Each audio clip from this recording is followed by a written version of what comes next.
Thank you for your interest in the Bulldog Blueprint Community Engagement Program. The intent of this video is to prepare attendees prior to virtual session of CES number 3 on September 23rd. This information is also here as a reference for those that are attending in-person sessions and would like a refresher, or anyone that cannot attend due to schedule. If you have not yet done so, I would recommend also watching the videos that were prepared for CES number 1 and 2. While we will briefly review previous sessions at the in-person meetings, this video will not cover our previous work. These videos can be found on the Bulldog Blueprint website at www.bulldogblueprint.com. My name is Damian Schlitt with BLDD Architects and a member of the Mahomet-Seymour community. I will be working hand in hand with the Bulldog Blueprint Committee through our master planning program. Presenting in this video are Kevin Hyde from Stifel Financial, the district's bond counsel, and myself. In just a moment, Kevin will be kicking it off with some of the information related to taxes. But before we jump into tonight's informational portion, I wanted to first quickly remind the group where we are in the overall process. As you might recall, this is a 3-step process where we began with where we are now, defining our objectives, and assessing our current conditions. We then looked at our vision for the future during the where we want to go portion. Tonight's meeting marks the beginning of the most fun portion of the process. How do we get there? In this third section, we as a community will develop, evaluate, and choose our solution that supports our strategic objectives and vision for the district's future educational environments. We will, as a community, develop multiple facility scenarios to support the community's vision and district needs. Tonight, we begin by reviewing our starter scenarios that were developed based off your input during CES number 2. We will explore a variety of additions, renovations, and even new construction or retirement of existing buildings. Ultimately, we will utilize a master planning software developed by my firm to assist in refining the solutions to find not just the most financially viable option, but also the one with the greatest positive impact on students. Now that we have reviewed the overall process, I would like to hand it off to Kevin Hyde from Stifel Financial, the district's bond counsel. Kevin? Good evening. My name is Kevin Hyde, and I'm Managing Director of Stifel Nicholas & Company Incorporated in Bloomington, Illinois. We are pleased to be working with the district on this potential facility project. I'm happy to provide some information here this evening regarding bonding. I want to start with some of the basics in terms of bonds. In Illinois here, school districts can only borrow under 2 statutes, the Local Government Debt Reform Act and the School Code. School districts can't just go to the bank and borrow money like you or I could, or take out a mortgage or that type of thing. The borrowing is much more formalized, and again, it has to fit within those 2 statutes. K-12 districts such as Mahomet-Seymour have a debt limit of 13.8% of equalized assessed valuation under our statutes as they exist right now. Bonds for building purposes like they're being discussed right now generally do require a referendum. And again, general obligation bonds, or sometimes called GO bonds or property tax bonds, are bonds that are repaid from a direct dedicated tax levy that can only be used for debt service on those bonds. Once those bonds are retired, that tax levy goes away. It does not continue on in perpetuity. GO bonds under statutes are also limited to 20 years in length of maturity. Some of us might be familiar with a 30-year mortgage, but that's simply not an option available to school districts. Alternate revenue bonds do not count against statutory debt limit because they are paid back generally by some other form of revenue than property taxes. For most districts in Illinois, that would be paid back from the school facility sales tax, the sales tax of 1% that was voted in Champaign County here a number of years ago can be used to fund bonds for school facilities. So let's take a look at the outstanding property tax supported debt of the district. There is one issue outstanding of the district, a Series 2016 A bonds. Again, these bonds were issued for the purposes of the addition at New Prairie Elementary School.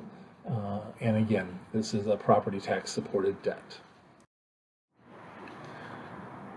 Other sales tax supported debt of the district, the outstanding, there are a number of issues that are paid back from the county school facility sales tax. Actually, there are 6 different issues. The first 2 issues, the Series 2012 and Series 2013 debt certificates, were issued originally to fund New Prairie Elementary, the first part of the building. And then in 2016, the district issued a small amount of alternate revenue source bonds to fund some additional project work in the district. Again, these being alternate revenue source bonds do not count against debt limit. The debt certificates do, but the alternate revenue bonds do not. In 2018, the district issued alternate revenue source bonds to complete the construction of the addition at New Prairie Elementary. These again do not count against debt limit because they are alternate revenue source bonds and are repaid by the sales tax, that is. In 2020, the district issued a small project for work at the field house at the high school, just under $1 million on a very short-term basis, and that was done as a debt certificate. And then finally, in 2020, the district also refinanced or refunded its Series 2010 alternate revenue bonds with a Series 2020 alternate revenue source bond. And this was done in order to effect a lower interest rate and save money in terms of the overall interest cost of the district. One of the first things we like to look at when we're starting into a project like this is to examine where the district is in terms of its debt capacity. Mahomet-Seymour School District has enjoyed some great EAV growth over the last several years, as you can see from the table at the top of this slide. And in fact, the current EAV, including TIF and enterprise zone values, is that $413 million and some change figure. So if we take that $413 million figure and multiply it by 13.8%, we come up with a debt limit of about $57 million. The district will be making some debt service payments October 1st that will pay down the principal balance to about $18.4 million at that point. And leaving that would then leave the district about $38.6 million of debt capacity. It is not uncommon for districts to exceed their debt capacity from time to time based on a successful referendum. Each year the legislature does consider debt limit exceptions for a number of districts that have passed referendum and that need that additional debt capacity in order to accomplish the projects that they had voted for.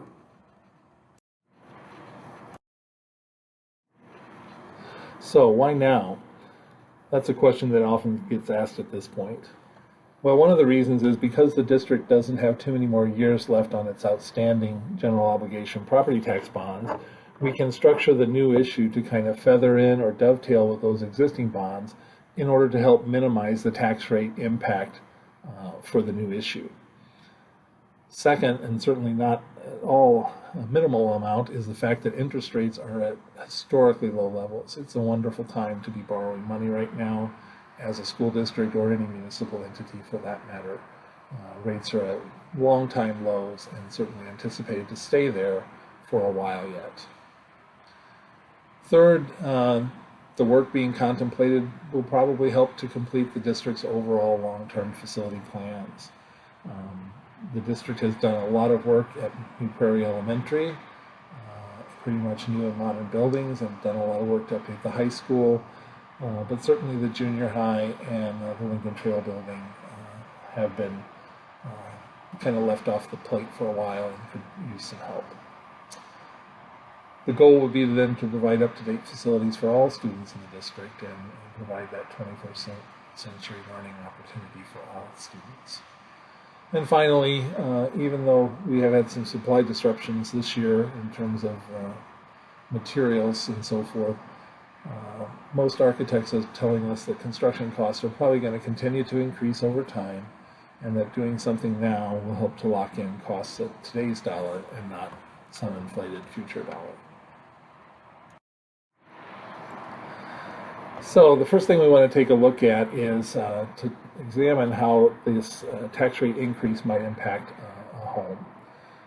So we want to start by taking a look at where property taxes are now on a $250,000 home in Mahomet-Seymour compared to some of your neighboring districts.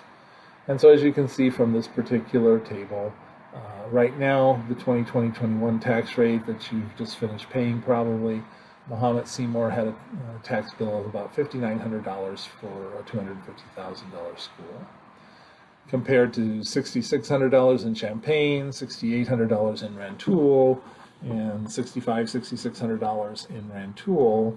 Again, the overall tax bill is very favorable compared to the neighboring peers. So for tonight, what we did is to run some estimated tax rate changes, or impacts, if you will, on 3 different size projects.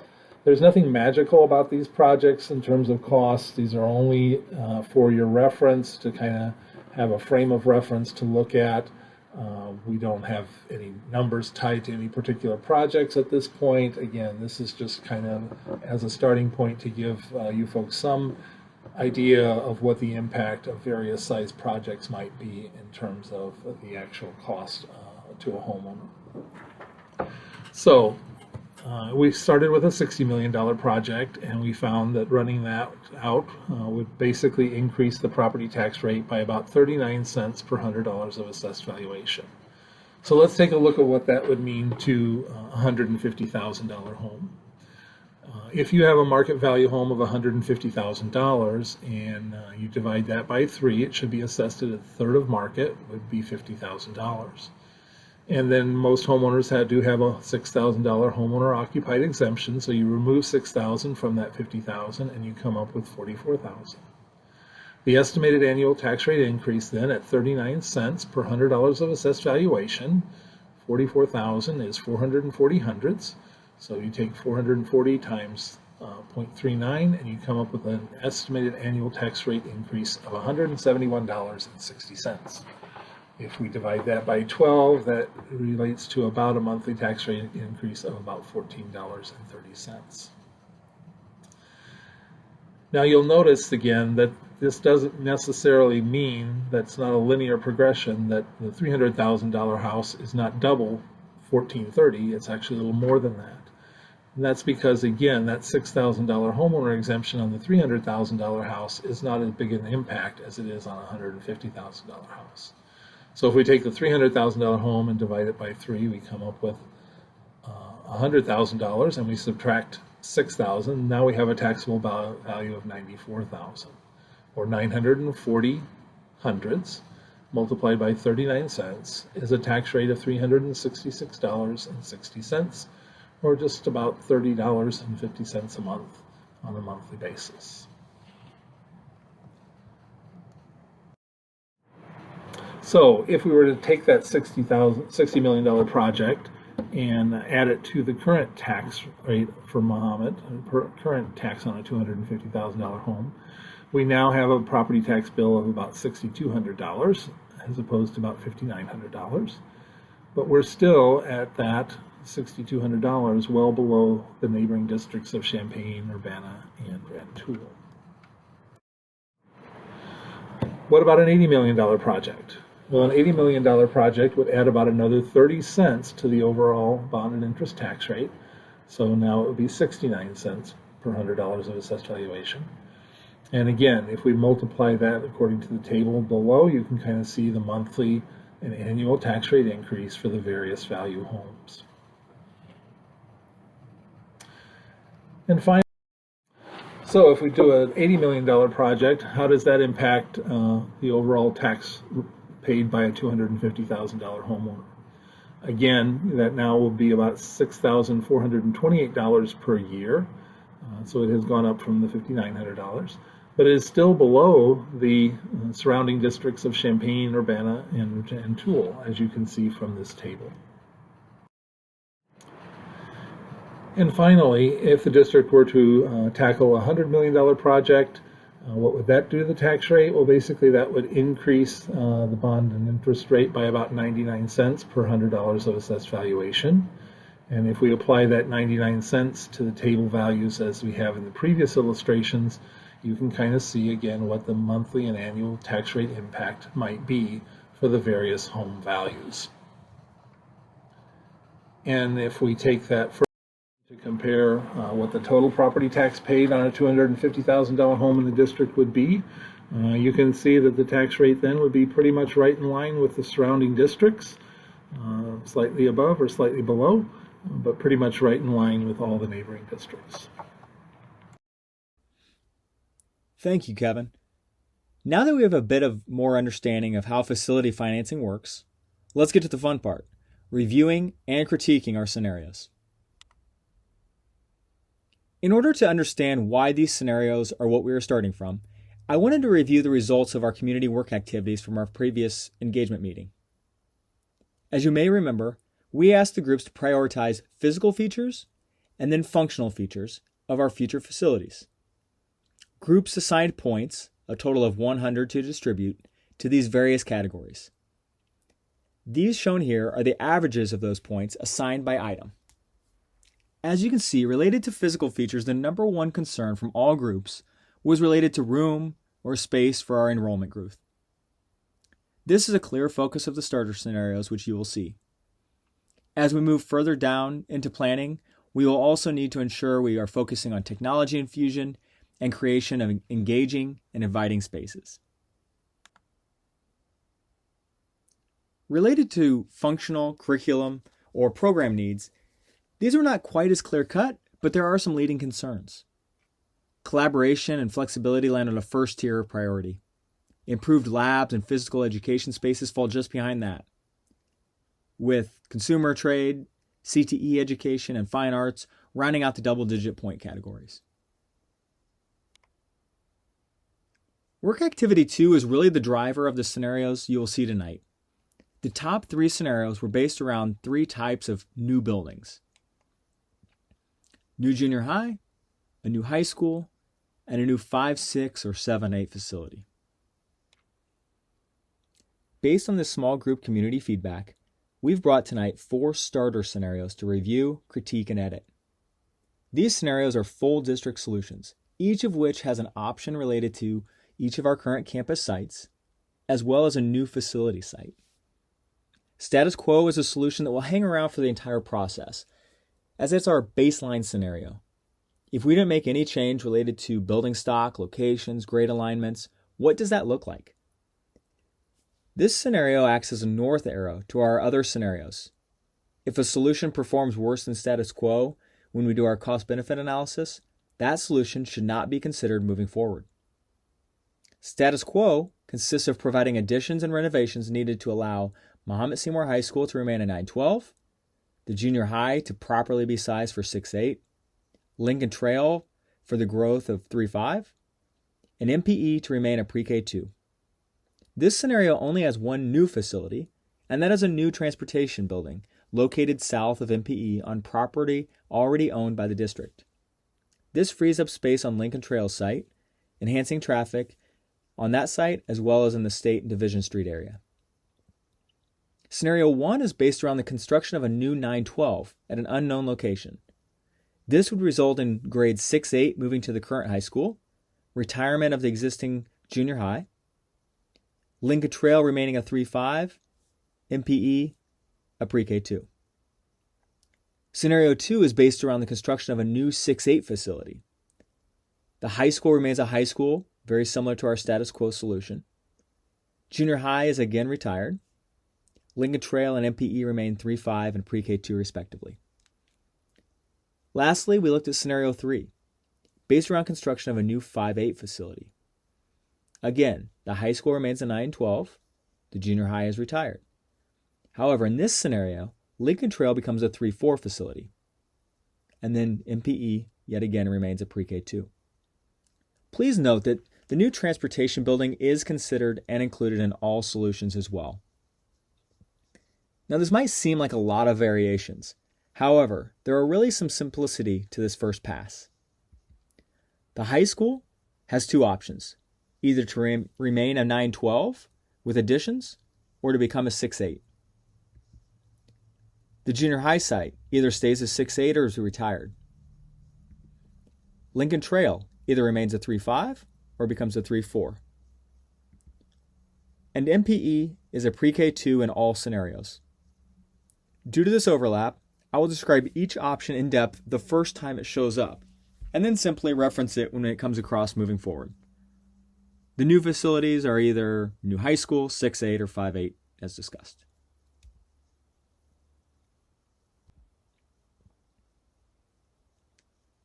Some background to common assumptions that were used to create these scenarios. We used building enrollment projections for 2030 to create building programs for the various grade level alignments and used that to understand additions, renovations, and new facility sizes. The physical needs work that we spoke about before is in addition to this scope shown tonight. We will prioritize and further refine that in CES number 4. Site traffic, sports fields, and play areas are a part of this discussion and are included in these scenarios. Now, as I mentioned related to the physical needs work, not all aspects of our final plan are being focused on this evening.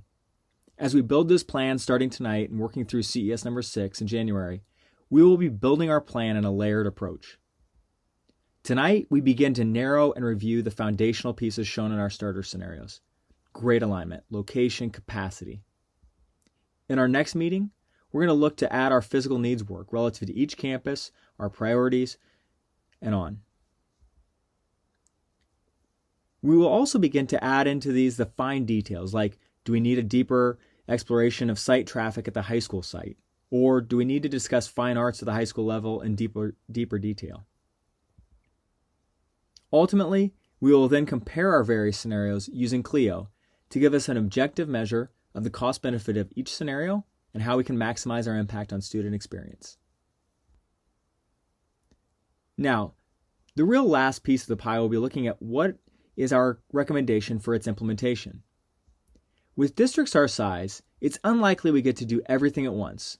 So once we have our plan, we determine what needs to come first, both to set us up for success long term, but also to gain access to our prioritized needs as soon as possible. Now, before I begin to describe these scenarios, a little review of the full scenario layout. These should be at your table. At the top of each scenario is the title and defining description: status quo, new junior high, etc. Next, you can see the name of each campus across the top of the columns. Regardless of grade level served, we will refer to each site as it is currently to avoid any confusion. At the bottom of each column are some base information related to the option: grade level alignment, existing addition, square footage, total square footage. In the future, we'll have functional adequacy scores and more. Lastly, at the very bottom is the legends of colors and traffic lines. These relate to things from new construction and additions to retirement or demolition. Now please note, each site is to scale relative to additions, renovations, and the like. However, the various sites are not to scale to each other. So the high school site is at a smaller scale than Lincoln Trail, mainly due to the size of those sites. The first scenario we're going to look at is status quo. This looks at keeping our current grade alignments at the current facilities. Mahomet-Seymour High School remaining as a high school is a common option for this site, but requires a few main adjustments. The first is the addition of an approximately 35,000 square foot fine arts addition to the west end of the site. This would house band, choir, art, and a 750-seat auditorium. This relocation of band and art allows those spaces to be recouped for other needed spaces. Art becomes additional learning spaces, while band and choir also becomes learning spaces, but also some additional PE locker room space. There are also needs related to the site. These begin with a new turf field and rebuilt 8-lane track. Also related to fields is a second JV turf field. The need for this to be turf is related to site constraints. A high school district our size could use 3 to 4 practice fields to support all of our programs, including marching band. Due to that, we have looked at turf solution that would allow for use all year, all day, without destroying the field. A 50-yard natural grass practice field would also be included at the northeast corner of the property. Lastly, on the site, we will see the addition of approximately 100 parking spaces. This is on our site along Crowley Road and at the corner of our property just south of the field house. The junior high remaining at 6-8 will only show up in status quo, as directed by the community feedback. This solution requires the addition of roughly 55,000 square feet. This would not only house more learning spaces, but expanded commons areas and other support programs. In order to properly manage the facility, a new admin and secured entry would be added to the north side of the building. Now, due to the scale and location of these additions, as well as the added parking to the south of the current building, the soccer field and current track would be located at the high school site, as mentioned in the previous option. Lincoln Trail remaining a 3-5 is another common option for this site. The first piece to note is the two additions. One, approximately 18,000 square feet, would house space for expanded commons, specials, library, and multipurpose use. The second addition of approximately 7,000 square feet is a classroom addition that allows use to reorganize the building around 3 zones, 3rd, 4th, and 5th, with applicable support and resources for each. This zoning can be seen on the sheets at your table and include reconfiguration of the library and some core classrooms to support those grade level teams. Relative to the site, there are some significant changes. The first is related to traffic flow. The most notable changes coming from the removal of the transportation building, as well as the addition of a bus lane on the south side of the site. These adjustments, in conjunction with routing car traffic from the east around the campus and providing queue space on the site, pulls most Lincoln Trail traffic from the corner of State and Division. Lastly, you see relocation of playgrounds and hard play areas due to the additions. Middletown Prairie as a pre-K2 is in all scenarios and includes simply the addition of approximately 13,000 square feet to serve 3 additional classrooms for K2 and an additional pre-K room. Extension of the car loop retains the current bus loop on the east side, with pre-K and kindergarten traffic at the north and 1st and 2nd on the west. The last site shown here is the approximately 55 acres of district-owned property south of Middletown Prairie. This property is used for all the new building options other than the new high school, as it's too large for this site. This property is divided into 3 areas in its current considerations: 16.5 acres north of the new South Mahomet Road, 32.5 acres south of the road, and approximately 5.5 acres of detention area at the southeast corner. This detention area may be configured differently in the future, but is based on current land study information. In this solution, you can see the proposed transportation garage, which allows for covered parking of our needed bus fleet, as well as a standalone transportation district grounds facility with additional associated paved lots. Located on the corner, allows for maximum access for bus and car traffic, and serves as a buffer to future neighborhoods to the west.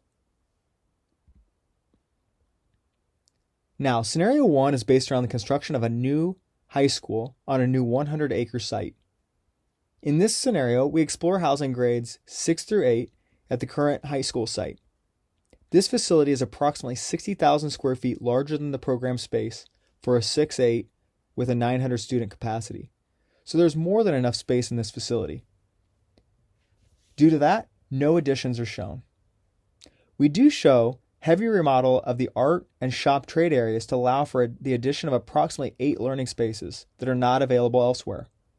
This renovation, in addition to converting 5 of the 8 existing science labs to general classroom spaces, allows these grades to easily fit in this facility. The only other piece of work on this campus is the rebuilding of an 8-lane track for junior high track. This scenario is the first to show the common option of retiring the existing junior high. At Lincoln Trail, we remain a 3-5 as previously discussed, with pre-K2 remaining at Middletown Prairie as shown. The last site shown here is a new 300,000 square foot high school. This facility would be on a 100-acre site, ideally with utilities, and multi-lane road access to at least one side of the site, if not both. This site shows an approximate layout of a 2-story high school with full 200-meter field house, 750-seat auditorium, and all other program needs identified for 1,200 to 1,300 students. Also included on the site are site circulation for 3 types of traffic: bus traffic to the north, car traffic and parking to the west, and student traffic and parking to the east, back side of the site. Lastly, play fields are shown: a new turf field with 8-lane track and bleachers at the north end of the site, baseball and softball fields located to the south end of the site, with 3 open practice fields along the east side to eliminate the need for a turf secondary field.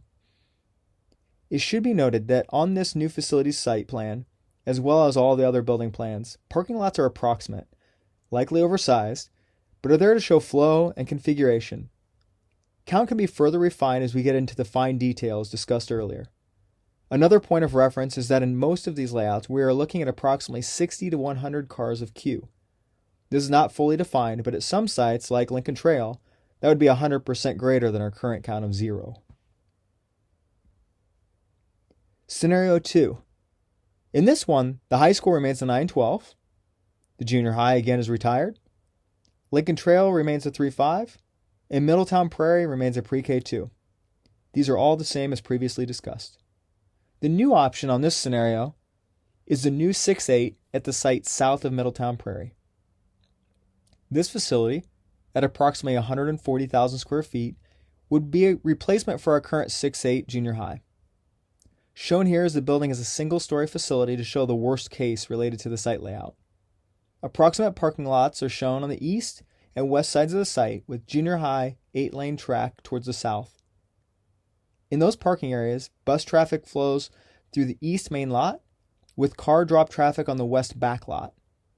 Junior high baseball and softball fields are located north of South Mahomet Road, along with additional event parking. Their location was to take advantage of parking at Middletown Prairie, but if preferred, could be studied to be sited south of the road with the new building. Our last scenario, Scenario 3. In this one, the high school remains a 912, the junior high is retired, and Middletown Prairie once again is a pre-K 2. However, in this scenario, we do see a new option for Lincoln Trail, which is the 3-4 building. This option still includes removal of transportation and rerouting of traffic, but does not require any additional square footage and has plenty of room to serve a 13 or even 15 section 3-4. There is some reconfiguration shown to move art to a more centralized location, but beyond that, the facility remains as is relative to layout. Typically, if a portion of the facility was excessively old or deteriorated, we may explore ways to remove that to save square footage. But since there are not, we see more value in keeping the square footage online than simply demolishing it. The new option on this scenario is the 5-8 at the site south of Middletown Prairie. This facility, approximately 165,000 square feet, would be a replacement for our current 6-8 junior high, as well as house the 5th graders no longer located at Lincoln Trail. This facility is programmed to operate as a 5-6 and 7-8, connected with shared resources related to food service, multipurpose, site, etc. Shown here is the building as a single-story facility to show a worst case similar to the 6-8.